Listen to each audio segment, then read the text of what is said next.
A distinguished Marine Corps major. The remains of a fallen hero. And a flight he was denied. What unfolded next would spark a nationwide outcry.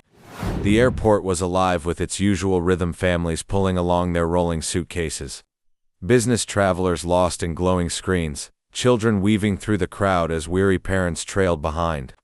Overhead, departure announcements echoed, blending with the steady hum of footsteps and the clatter of luggage wheels against the polished floor. Major Daniel Hayes stepped inside, the rhythmic tap of his polished boots echoing against the tile floor. He had navigated this ritual countless times, but today carried a weight unlike any other. The heaviness in his chest wasn't from the ribbons and stars adorning his crisp uniform. It came from the flag-draped casket waiting on the tarmac, a fallen Marine, a brother-in-arms whose journey home depended on a flight Major Hayes was about to take, or so he thought. Private First Class Ethan Walker, 21 years old, taken too soon. Major Hayes adjusted his cover and drew in a steady breath. He had a mission, a duty, one that wasn't about rank, medals, or recognition. This wasn't about him. It was about the promise made to every Marine who never made it home. No one gets left behind. He stepped up to the airline counter, setting down his military orders and ID.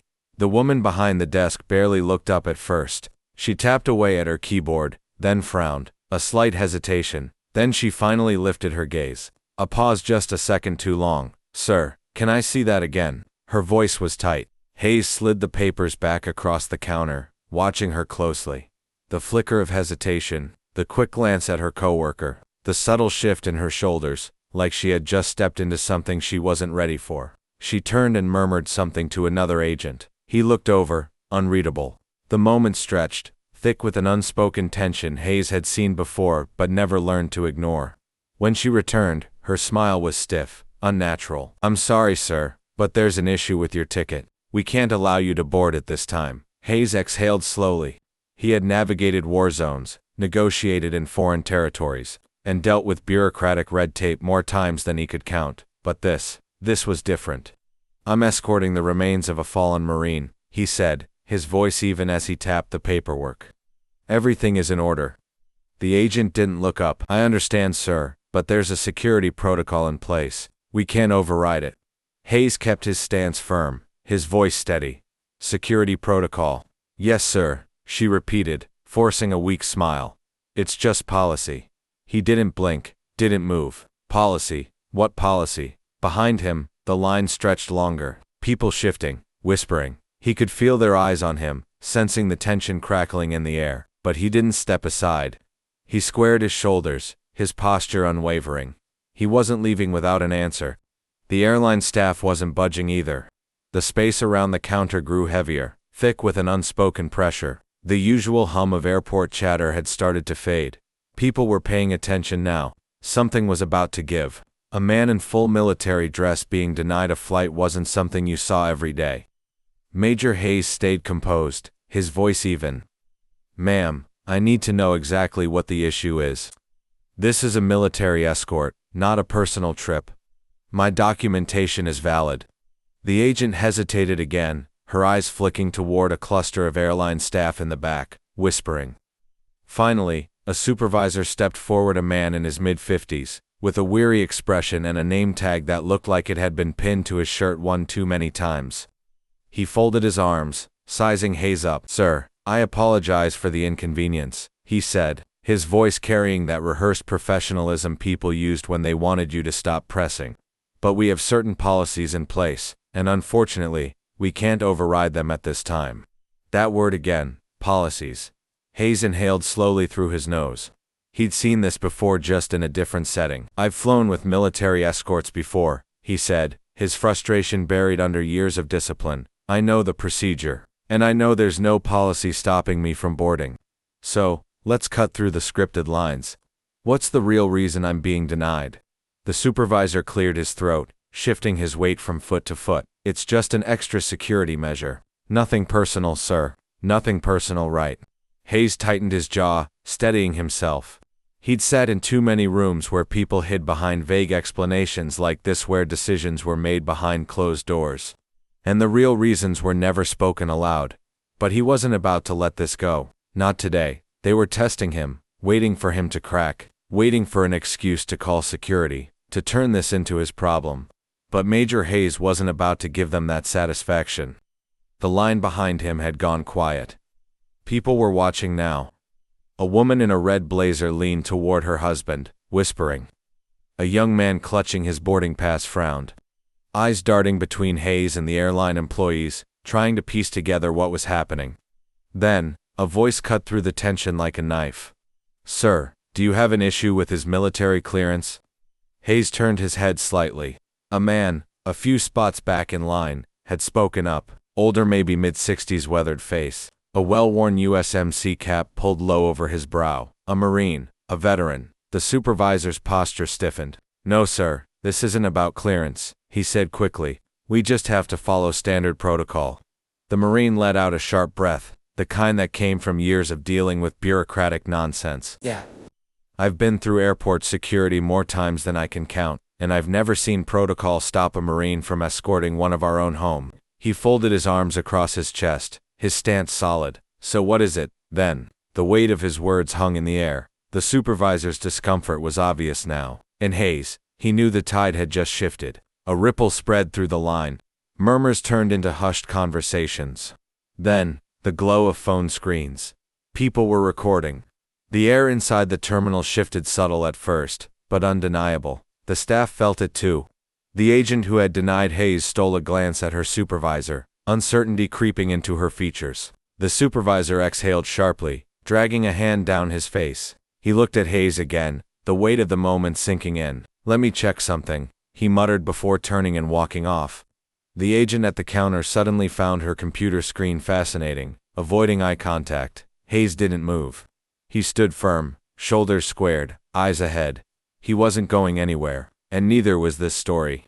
The murmurs behind him weren't just idle chatter anymore. They had focus, energy. Passengers were no longer just waiting for their flights. They were watching, recording. The Marine from earlier wasn't the only one looking irritated now. A middle-aged woman in a denim jacket clutched her purse, shaking her head. She leaned toward her husband.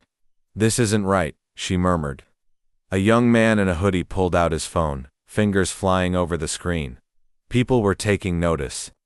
The shift had begun, and there was no stopping it now, and that was a problem for the airline, a big one. Hayes kept his face unreadable, but inside he was tracking every detail, every hesitation, every glance exchanged between the staff.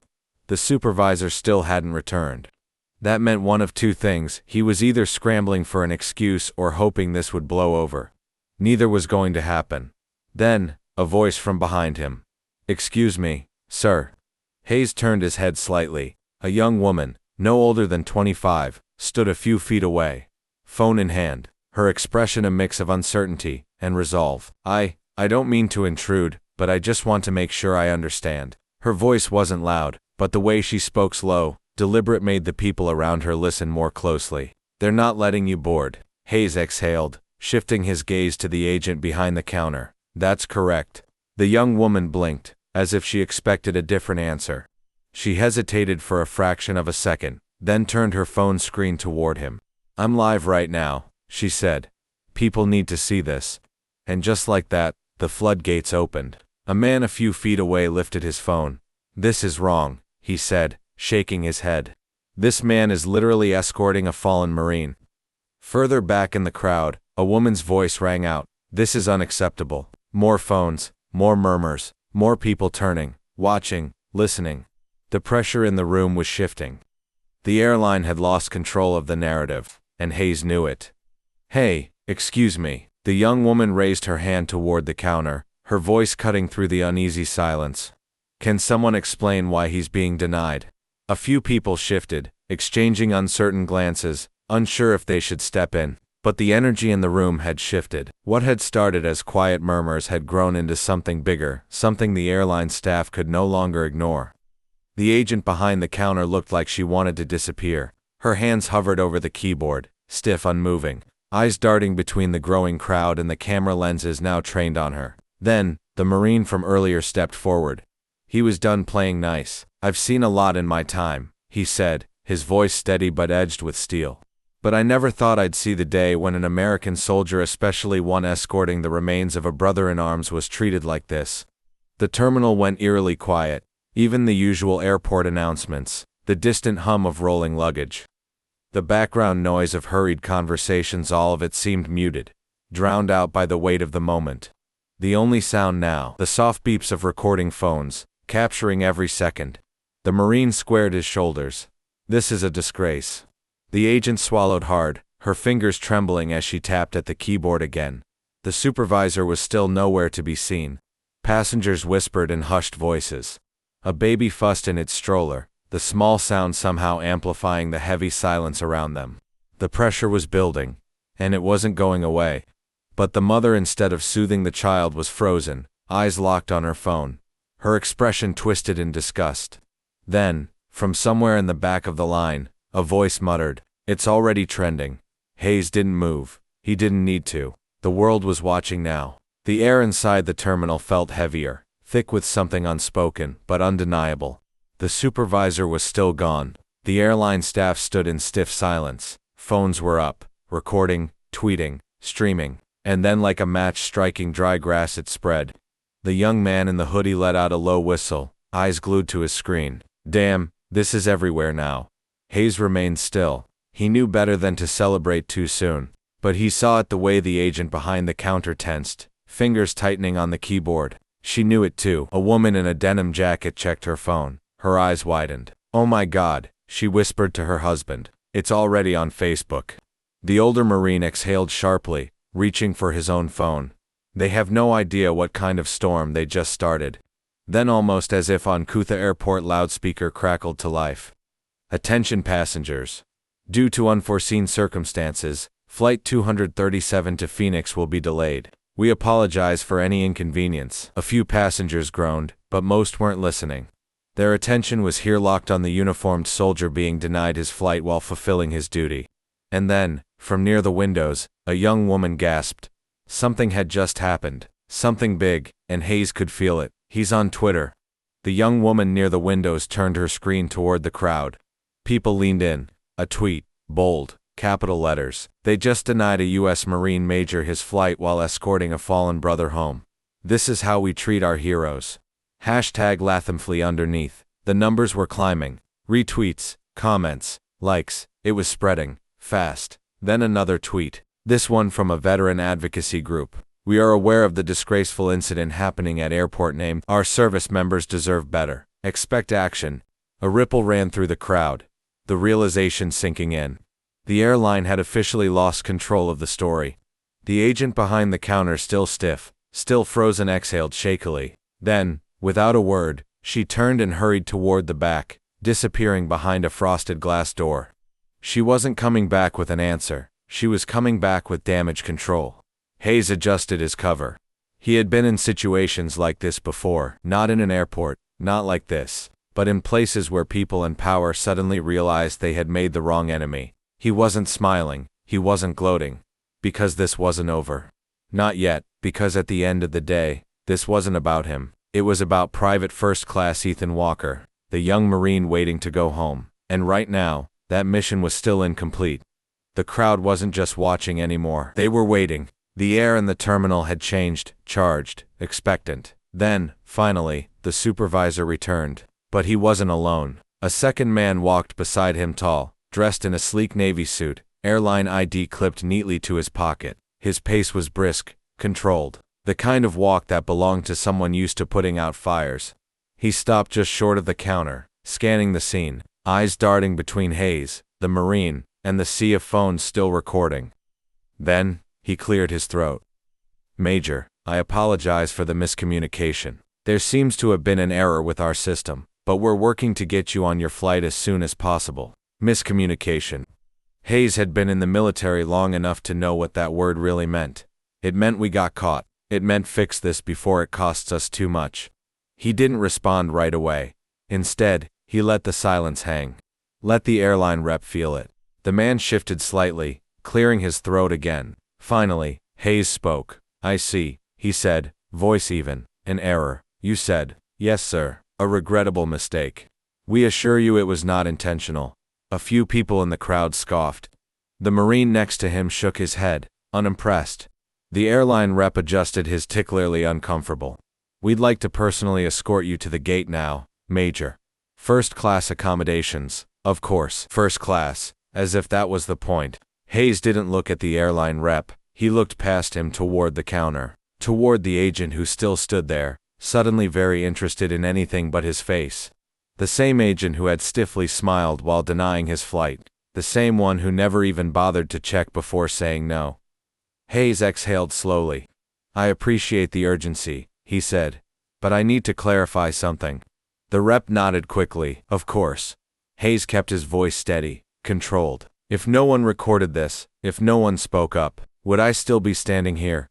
Silence. The rep swallowed. Sir, you don't need to answer, Hayes interrupted. He already knew.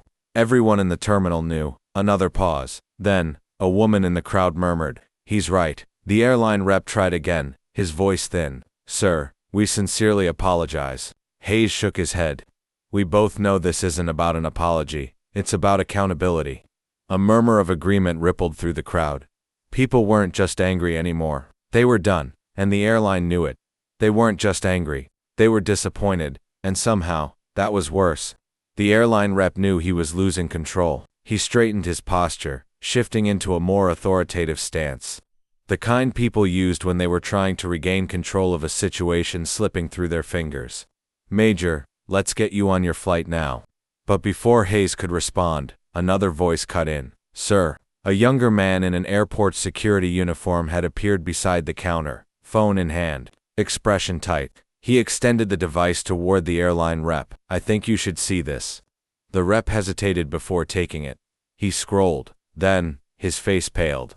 The Marine next to Hayes folded his arms. What? Something wrong? The rep didn't answer. He didn't have to, because Hayes already knew. The backlash had officially exploded beyond the terminal. A major news outlet had picked up the story. The headline was brutal. U.S. Marine Major denied flight while escorting fallen brother airline scrambles for answers. Below it, a video clip played. Footage from this terminal. From this moment, the rep handed the phone back, inhaled sharply, then turned to Hayes. We deeply regret this situation. His voice was thinner now, forced. We'd like to issue a public statement clarifying. Hayes cut him off. The public already knows the truth. Silence. The rep pressed his lips together, his posture stiff. Hayes looked at the crowd. At the phones still recording. At the faces of passengers who weren't just watching anymore. They were witnessing. Then, he turned back to the rep. I don't need first class. I don't need special treatment. I need respect. And so does the Marine I'm escorting. A murmur rippled through the crowd. The rep gave a stiff nod like it was the only move left on the board. Understood, sir. The older Marine let out a small, approving grunt. Hayes adjusted his cover. Now, let me finish this mission. But the consequences for the airline, they were just beginning. The story had escaped them, spreading faster than they could contain it. The terminal felt less like a waiting area and more like a press conference. Phones still recording, passengers still watching, and the world. It wasn't looking away. Then, something unexpected happened. A man in a dark blue suit stepped into the scene. Not an airline executive, not airport security. Military. The room shifted. People instinctively moved aside as he approached. His ID badge flashed briefly as he stepped up to Hayes, extending his hand. Major, he said firmly, I'm Lieutenant Colonel Thomas Beckett, Department of the Army. We've been informed of the situation. Hayes shook his hand. His grip strong. He didn't need to ask how Beckett got here so fast. The military doesn't play when it comes to its own. Beckett turned to the airline rep, his voice crisp. We are handling this now. Major Hayes and the remains of Private First Class Walker will not be flying commercial. The rep blinked. Aye, sir. We were just about to. You were just about to cover your tracks, Beckett interrupted. His tone was polite, but it carried weight. The rep swallowed. Beckett didn't wait. He turned to Hayes. Sir, the Pentagon has arranged for a private military flight. Your transport is waiting. A murmur rippled through the crowd. The story wasn't just viral anymore, it was history in the making. People exchanged glances. The U.S. military had stepped in. The energy in the terminal had shifted again. Hayes exhaled, not out of relief. He didn't need saving, but because this mission was finally back on course. He gave a small nod. Understood, Colonel Beckett's gaze flicked to the airline rep one last time. This will be addressed. It wasn't a threat, it was a promise. Hayes turned to the Marine, who had been watching the entire exchange, arms crossed, a hint of satisfaction in his eyes. Appreciate you, brother, Hayes said. The Marine tipped his head. We look out for our own. Hayes gave the room one last glance. The faces of those who had spoken up, who had refused to let this slide, who had made sure this story was heard. He adjusted his uniform, squared his shoulders, and walked out, not toward the gate, but toward something bigger. For the airline, the fallout was just beginning. They thought it would fade, a few apologies, a press release, maybe a statement from their CEO, damage control, but the public wasn't letting this go. News networks picked it up. Veteran organizations released statements condemning the airline's actions. Politicians weighed in, demanding accountability. Then came the financial hit. By the end of the week, the airline's stock had plummeted. A trending hashtag calling for a boycott spread like wildfire. Customers flooded their social media, demanding answers. And then, the final blow, a lawsuit. A coalition of military advocacy groups filed a formal complaint against the airline alleging discrimination and failure to uphold service member protections. Under mounting pressure, the airline CEO finally made a public appearance. He called it a regrettable misunderstanding, announced that the employees involved had been placed on administrative leave. Too little, too late. Meanwhile, Major Hayes carried out his duty. He brought Private First Class Ethan Walker home. He stood in silence as the young Marine's family welcomed him one final time. He didn't seek the headlines. He didn't crave the attention. All he wanted was respect, and that was the real battle. Because respect shouldn't be earned through outrage. It shouldn't take a viral video. It should be a given. That day, in that terminal, the Marine, the passengers who spoke up, those who refused to turn a blind eye, they proved something powerful. When people stand together, injustice has nowhere to hide. If you believe in accountability, if you believe in honoring those who serve, make your voice heard, because silence is what allows this to happen again. And next time, there might not be cameras to capture it,